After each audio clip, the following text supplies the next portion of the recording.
Hi, it's Nikki here from Happy Hormones for Life, and today I am talking about vitamin D and COVID-19. Now, in the UK recently, we've had some lovely sunshine, so if you have managed to get out and get that sun on your skin, you'll have got a nice dose of vital vitamin D. But not everyone has managed that, and especially those that are ill or in hospital. So last week, Public Health England were worried enough to finally publish recommendations to take vitamin D supplements due to the worry about deficiency from being stuck inside for so long. Now, it's taken them way too long to do this, in my view. We know how vitamin D deficient we can all get in the UK over the winter months. We just don't have the amount of sunshine enough to get vitamin D into our bodies. So it's pretty sure that our levels are going to be pretty low come March time, when this pandemic actually started. And facing it with such deficiencies is absolutely not going to help. We know that vitamin D insufficiency affects almost 50% of the population worldwide. And it is an independent risk factor for total mortality in the general population. So it's pretty important to stay alive.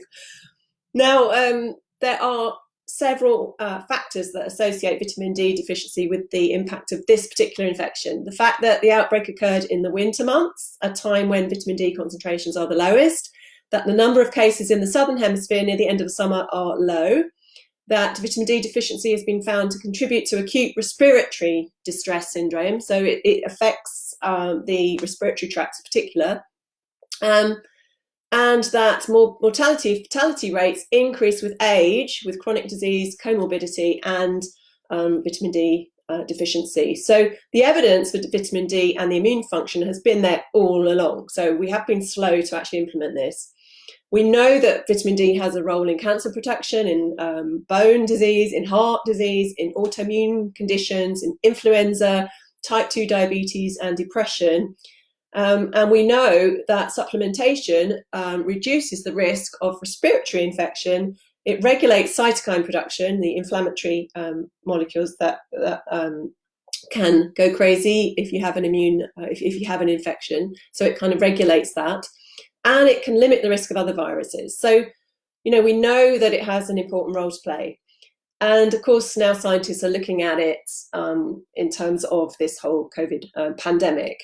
But we have had a little bit of research already. So in the US, a recent article on vitamin D supplementation, this was reviewed as a means to reduce COVID-19 infections. And the study said, through several mechanisms, vitamin D can reduce the risk of infections, from lowering viral replication rates, reducing concentrations of pro-inflammatory cytokines, which injures the lining of the lungs, and leads to pneumonia, as well as increasing concentrations of anti-inflammatory cytokines. So all in all, vitamin D has an important role to play in that immune response. Now, it may also be a factor in the worse outcomes associated with the Black, Asian, minority ethnic groups. We know that they're more susceptible to vitamin D deficiency because they have a darker skin and it's harder to absorb the sun. Just a thought, and I'm sure we'll find out more about that when all this is over.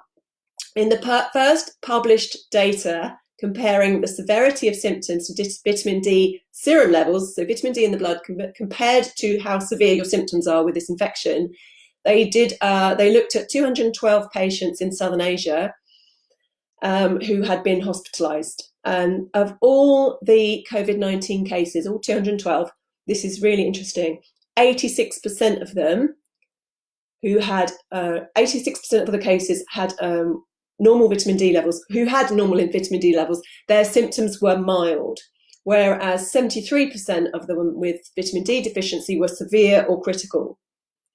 So for every standard deviation increase in vitamin D levels, the odds of having a mild case compared to a severe case were nearly 8 times more.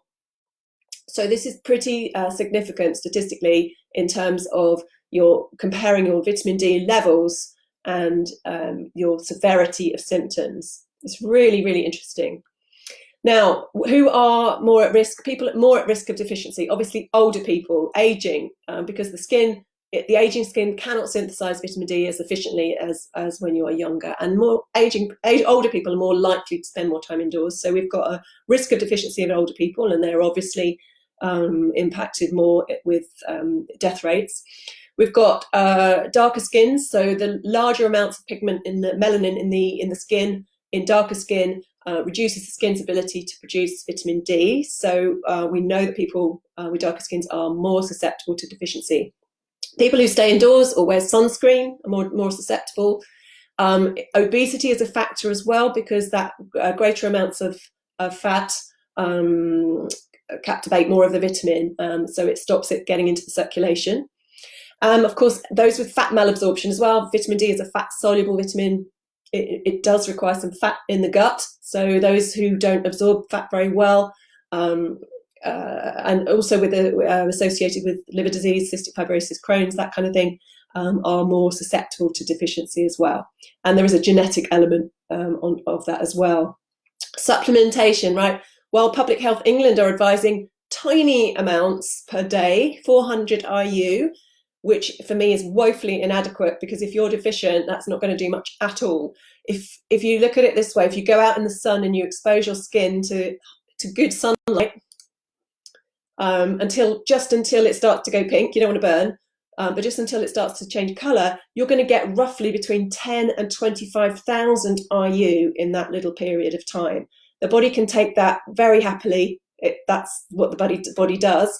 So if you're taking 400 IU a day, it's not even going to touch the sides, is it? Now, in trials are happening in France at the moment, and they are giving doses of 400,000 IU to humans in this trial. So, and the Spanish are doing more trials as well. They're giving 25,000 IU per single dose. So, we know, obviously they wouldn't be giving people that kind of level of vitamin D if it was dangerous. So we take the recommendations are very too low. Now, for you as an individual, you're not going to know what you need, because you're not going to, unless you get tested, you're not going to know. So 2,000 to 3,000 possibly to get your levels up. But obviously, I would recommend you test yourself. There is a home testing kit that you can get from vitamindtest.org.uk in the UK. It's I think it's around £30. And they're still sending them out and analysing test results. I think it's taking about 2 weeks. So if you want to get your levels tested, you can do that. Or we do routine blood tests, home kits as well, if you want to test with us. And know your levels and know if you're deficient. If you're deficient or insufficient, then you absolutely need to be taking higher doses than 400 a day to get yourselves up. We don't know yet whether, vitamin D could be an effective treatment for COVID-19, but for me, it's definitely worth giving it anyway. It's cheap, it's safe, and it's quickly available. If it prevents one death, surely it's worth doing. In the meantime, if you're not ill, you should definitely be supplementing this during this pandemic and beyond. Not only is it going to help your immune system, but it's also essential for your bones, for your brain, for your joints, for your heart, for protecting you against certain cancers and other diseases. So get yourself some supplements. Vitamin D is important to take. K2 and magnesium, they really work together to help vitamin D be the most efficient. So I hope that was helpful, and I'll see you next time.